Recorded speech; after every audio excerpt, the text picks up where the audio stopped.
It's a Sparty shutdown, clobbered by Carolina. The Tar Heel tourney continues. North Carolina beats Michigan State 85-69. Nice. Kristen Peak, Danny Green, I'm Jason Fitch, Yahoo Sports. We're going to go right to you because you know this. You beat Michigan State in 2009. You know this feeling. How are we feeling, buddy? I mean, I'm happy, but at the same breath, this is what was supposed to happen. They were expected to win. We're #1 seed.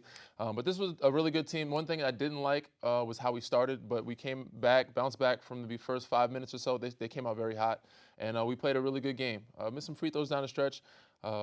My X factor, Harrison Ingram, came up big. 5 for 7 from 3, 17 points, 7 rebounds.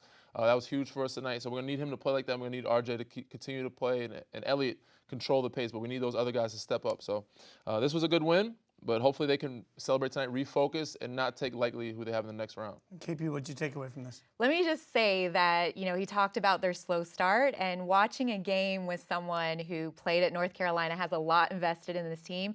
He was standing up. He wasn't sitting down nice and calm. He was, just kind of talking under his breath, trying to get them going. But, after that slow start, it was all North Carolina. But we got to give credit for Michigan State and what they did to get to this tournament. There was a little bit of like a lost identity this entire season. They were 10-10 in the Big Ten.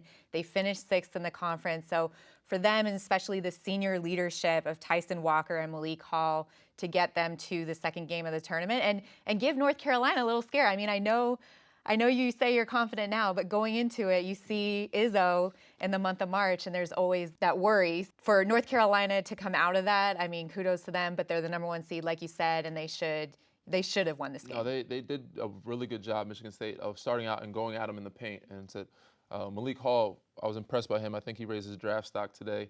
But give a lot of credit to Michigan State. They did give me some worries. I did try to control my emotions. I don't want to get too loud in the studio. But my boys made me look good today, so I'm happy. He was way more professional than I ever am. And what an indication that a couple of possessions changed the game. There were times, even in the second half, this was down to 4 points. You weren't sure. And then all of a sudden, North Carolina found a way, which means we get to keep watching games with Danny, which means really all of us win.